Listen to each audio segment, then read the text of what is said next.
Within Lancer, the main mech manufacturers, the big four, or 5 if you're really counting, all offer something unique to each of them. They all have a different vibe or tone or general directive of design. Because it's not just mechs that any of these things produce, so when it comes to Harrison Armory, its imperialistic efforts, its heavy militarization, all of that is shown within its chassis and its other products. When it comes to SSC, it's the fanciest tech, it's the fanciest design, it's everything particularly made by a single individual local to your planet, not something shipped in or mass-produced through a printer. All the highest bidder, both in tech and design. And Horus is just some freak's testing ground. But when it comes to IPS-N, the hardship, the interstellar shipping, the ingenuity of making the mechanics of interstellar travel work, function, and become efficient. The ideals of just getting the job done, function over form. And nothing shows off the core ideals of this manufacturer than the Lancaster. Hi, hello, welcome back to Lancer, our favorite mech tabletop RPG, where today we're talking about good old Lancaster, the engineer, the medic of the group. We're swinging back to IPS-N, starting off our third column on this entire chart.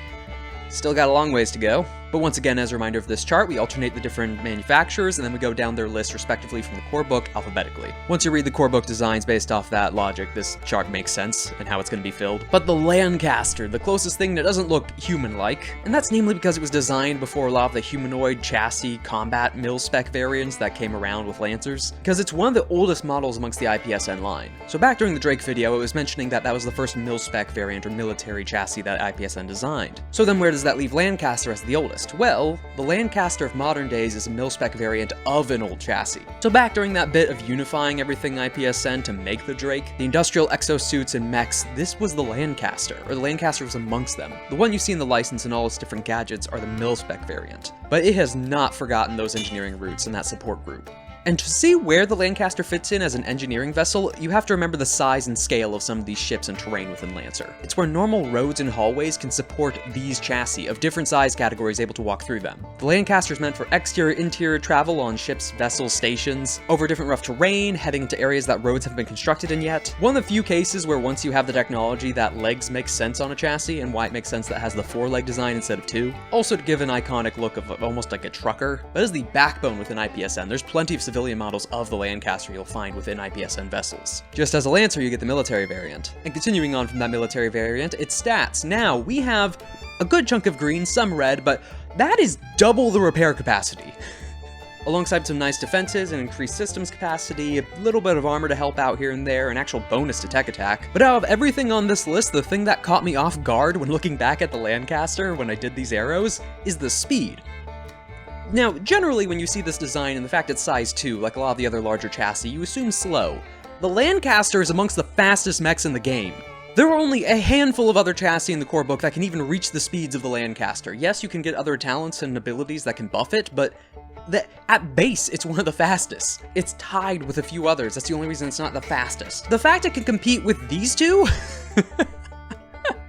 The fact it's as fast as the Duskwing, which literally hovers around everywhere? But no, when it comes to the Lancaster, it's a support frame, and it's not actually the back line support or healer. It's actually being able to go in, repair, heal, or help you get out of a situation. Which makes a lot of sense when we look at some of the other systems the license gives later on. So you've got your comparison with it in the base license of the Everest. Got your picture, your reference, we're moving on. Now, because it's an engineering chassis or support chassis first and foremost, even with the mil-spec variant, you just have a main and auxiliary mount. So you can have one main weapon and an auxiliary attached to it. So not a lot of flexibility on the actual weapon mounts or what you can use as a weapon or assault. That's because it's mostly systems based. Not for the attacks, but just the support again. Look, you're playing the healer. It's one of the few things to a core mainline support. So it makes sense for these, and now we're heading on to the traits. So first off, in some twist of irony, we have insulated immunity to burn. I mean, it makes sense for the chassis itself. It's just a bit funny we just covered Genghis, but it's just a solid, simple one. It's just immunity to an entire damage type, and one that sucks to get hit by. Also playing into the fact that this is designed to handle situations where burn might become an issue. You know, fires within a deck of a ship or in a certain environment, systems going wrong, working around engine sites. It's nice to have. Now the next one plays into the repair side of the good old Lanny. We have combat repair, which isn't just casually healing, you have that with some of the other abilities later on. This one allows you to revive or essentially rebuild a dead chassis. So something entirely down and out, gone through all of its structure, just dead on the ground, a rotten metal husk. So using 4 repair and 1 full action, you bring an entirely dead chassis back up to 1 stress, 1 structure, and 1 HP. You can revive. It's one of the few revive abilities, essentially. That's one of the saving graces of having easily repairable chassis, is if the mech goes down, your pilot can get out. But this allows you to bring back the mech in the middle of combat. in the middle, not even like, oh, over a rest you can bring it back, or some kind of basic repair. This is as an action, a full action to bring them back. And while it's true they're just a hair's breadth away from destruction again at all those ones, you can still repair them. If you have enough time bought for you, you can help heal them. Or another Lancaster. Now for its last trait, it's playing off another thing that the Lancaster is known for, its redundant systems. To do within its own internal description and a lot of its other abilities, it is redundancy placed upon redundancy. Again, Lancaster's good old reliable, but all this does is at your discretion allows an ally to use your repair instead of their own, representing the fact you have so many additional systems that can be easily taken off and placed on another, which also makes sense why you have such a large repair cap, let alone the fact you have other abilities using your repair cap potentially in the middle of combat, but this, like, being able to share that in the middle of repairs, it's really good. Now we have the core system, which is another two-parter. So we have the active and integrated system. So the active is something you have to use your core power charge to actually use, and trigger that one scene or that one moment, and then you have your integrated equipment, which normally is either tied directly to the charge, so you can't use it until you use it, or it's something you always have access to, and in this case it's something you always have access to, just a bit of equipment or weapon or some additional system that's always on. It doesn't take up any of the slots. And to begin with that equipment, you have the latch drone, which occasionally is just called the wingman due to its assistance, but IPS-N regulates against nicknaming it because it doesn't last long. So the latch drone has a range of 8, can't make normal attacks, so it's kind of fitting within that weapon category, still requires an attack roll. The attack roll is against an ally within range and line of sight with evasion 8. It doesn't even need to be whatever their current evasion is, they're not trying to avoid it, but you're trying to hit them. On hit, either you or your target spend 1 repair to restore half of your target's HP. So it could be your repair or the target's repair in the middle of combat once again. So once again, the Lancaster Lanny's playing into the engineer helping the backline of hotshot pilots. As in, you're going to be destroyed if you don't have a Lancaster with you. Now for the core power of Supercharge. Now Supercharge itself, and the reason we start with the equipment, is it's buffing the latch drone. So as a quick action to activate it, for the rest of the scene you take 1 heat at the start of each of your turns, keeping this system in overcharge going as it's taken from your computers. The target gains 1 accuracy on all attacks, checks, and saves, and immunity to the impaired, jammed, slowed, shredded, and immobilized conditions from characters other than itself. So if you have any internal ability that causes that, you can't ignore it. However, notably, this effect ends if either character becomes stunned. It's the one thing you're not immune to on that entire list. Or not the one thing, but that's a big list of things you're ignoring. And its second negative, while with the regular latch drone you could just keep firing it to different people, this one you're limited to just using on the one target. So once you fire it, if you fire it to anyone else, the supercharge ends. So lasts the whole scene with the cost of taking 1 heat per turn. But it's as it does, it just supercharges the latch drone. Instead of just helping to repair or edit your own system or acting as a redundant system, it's actually buffing everything that's on board or extending the computer processing of your Lancaster to the other chassis. And to further describe what the latch drone or the wingman is, it can be a number of things, but really it's just an additional system latching on and filling in gaps within the other chassis. So, oh, you're missing some kind of ventilation or cooling system. Well, I'm gonna fire the cooling system I have attached to a latch drone at you. Or use some additional systems like additional pipes and tubing so it can latch on and then fill in the gaps of your mech. It's not something stepping in and then just using different arms to help repair, it is latching and incorporating itself into your system, filling in that gap. You can make a really fun scrap-flavored Lancaster where all these systems and redundancies are just taken from other chassis. Now moving off into LL1, we have the cable winch system at one system point, the utility version of the grappling hook that the Blackbeard has. Now the cable itself, it really is the utility side of things. It's about the maneuvering, hanging on, or being able to make some kind of tightrope. And yes, tightrope. It's really strong. But just imagine any of the Jeeps, the cable at the front of it. To activate the cable winch system, it's quick action. You can attach it to an adjacent character you're standing next to. If the target is willing or stunned, it automatically succeeds, and if they're resisting, it requires 1 hull save. So if they succeed, doesn't work. If they fail, you've hooked. Attached characters can't move 5 spaces from each other, namely because that's the length of the cable even when you're not attaching it to someone. Either character can tow the other with the normal push-pull rules. Any character can attempt to remove the cable with an improvised melee attack with just an evasion of 10. So you've hooked on and they just whack it. You can also do this push-pull to objects in the environment, so you can pull yourself up it or help with climbing, or you can just knock something or bring a building down. Because the Lancaster is size 2. Forgot to mention that when it came to the license section earlier. It's a big lad. Lancaster's big. Now the cable itself can support a combined size of 6 before it breaks. This can hold 2 Barbarossas on it, or 12 goblins. After that point, if you exceed that cap, the winch breaks. Characters can use the winch to help climb different surfaces, having them ignore the speed penalty to normally climbing. But it's the utility version of the grapple hook from the Blackbeard, and is a fun thematic combo to have those 2 different abilities, or those 2 different systems being within the same chassis or mech. Next up is the restock drone at 2 system points, and a fun bit calling it the mech snack. One, because it's consumed upon immediate use, but also it's eating itself as part of its own system. So even outside of its mechanics, the restock drone itself isn't like the reloading one from the Barbarossa. that this itself is just a big block of materials and a fabricator on top of it. It's a drone actually made up of mostly raw resources, only around like 10% of it is actually the manufacturing and fabricator side. First, an adjacent allied character walks up to it, uses a quick action hook to the system. The ally then clears 1d6 heat, clears 1 condition automatically, and also reloads 1 weapon. All 3 at the same time, you don't have to pick between these effects. After that, the drone itself is then kaput because it's eaten itself. And like usual grenades or deployables, you're limited to. Now the next one I've seen as a center of a lot of memes, we have the mule harness, and this makes sense for its speed. So sitting around at 2 system points, this is one of the improvised systems they saw on the battlefield and adapted to an official license. So while some of the rules get finicky, because like the goblin again, this is messing with movement, and movement of multiple characters at the same time, but in short, at its very basics, it's allowing a chassis to ride on you. An ally walking up, hooking onto the mule harness, and then you and the ally get moving. Hence the 6 speed. First off, a non-immobilized character can climb onto you as a quick action. Once on, they occupy the same space as you, move when you move, and have soft cover because they're currently hugging onto you. If you or the rider are knocked prone, stunned, immobilized, or destroyed, the other party lands prone. In an adjacent space, they can't land on top of you. And while it does take a quick action to hop on and latch yourself into the quick harness, it's just a normal movement to get off of it. So they can hop on with a quick action, you're moving, next turn comes around, it doesn't take a quick action to hop off or anything, and they can still just move their full distance. They don't have to boost or anything. Now when it comes to the harness itself, it's not like the cable able to hold size 6 combined. Instead, with the mule harness, it's only the size of your chassis minus 1/2.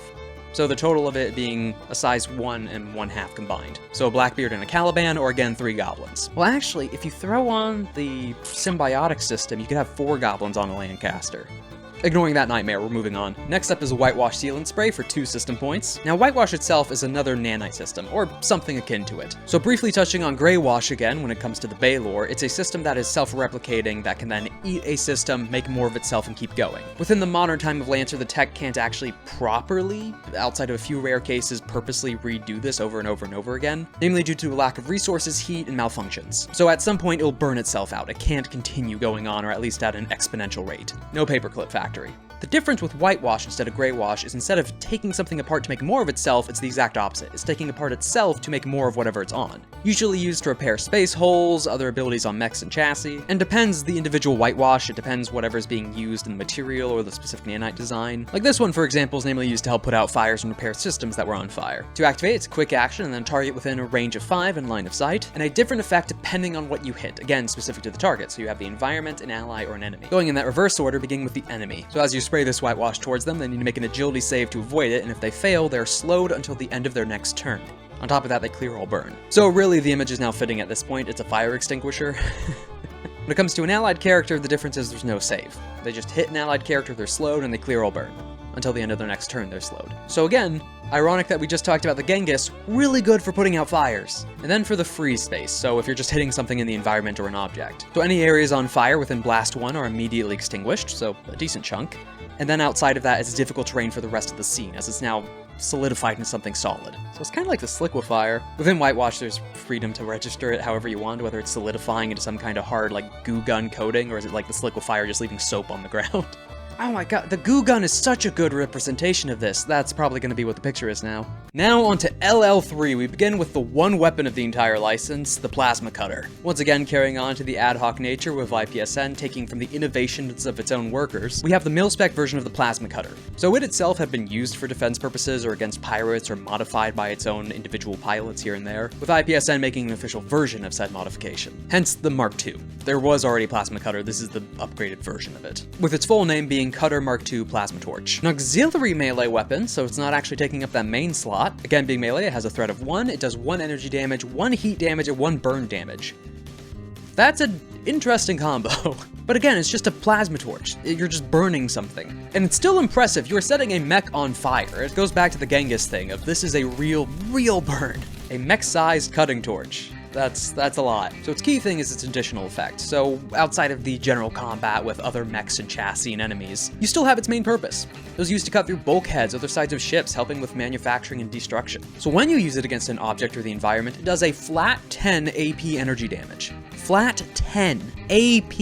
You're cutting through armor. So in those situations where you're on a bulkhead or a station or heading within some kind of bunker or ship, the plasma cutter here is really good. It falls back on it, even though it's the one weapon, it is heavy into the utility of the Lancaster. Still, whenever you're in danger or pirates come up close or you're already cutting through a bulkhead and you're right at the front, It's not just that piddly little flame at the start, because it's the modified version, and even with previous ad hoc versions of it before the Mark II, you have the cutlass variety of the flame, where it extends out to a more medium-range weapon, so what you're using against the mechs. And it's so nice that it's called the cutlass. That fits so well. And lastly, we have the IPS stabilizer, with 3 system points. So one of the few energy shields within Lancer, this one is actually placed as its reliability, or namely the fact that it doesn't require heavy computing or energy resources. And it's meant as a patchwork. It's meant to just hold up or hold you over until you can actually get other systems repaired and finished. So like a lot of these other abilities, it's a quick action to activate and has a base range of 5 to an ally. It then grants an overshield of grit +4 and immunity to impaired and jammed. But once again, aiding your systems or covering you from other kinds of interference, letting the shield itself take that load instead of your own systems. And then limited 3. It might not sound like much, but having a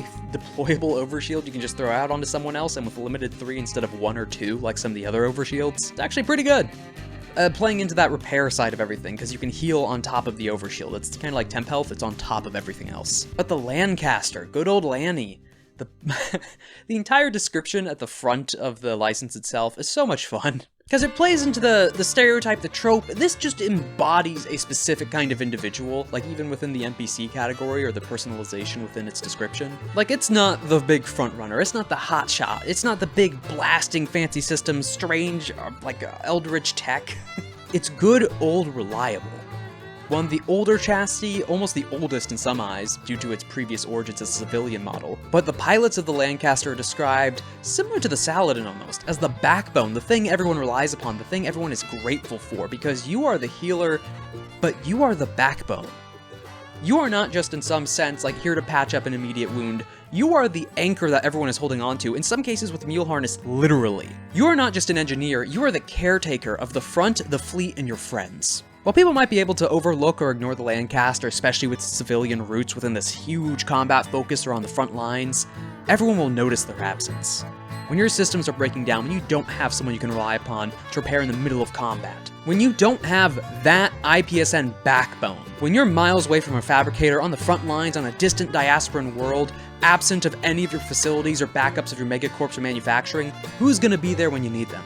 Who's going to be able to repair your systems? Who's going to have all the backup duty? That's the Lancaster. The Lancaster is your lifeline. The Lancaster is your lifeblood. The Lancaster is what's making sure that chassis is standing between you and a shell meant for a ship. You have the Lancaster and their pilot to thank for your life. Remember that when you make fun of the old chassis.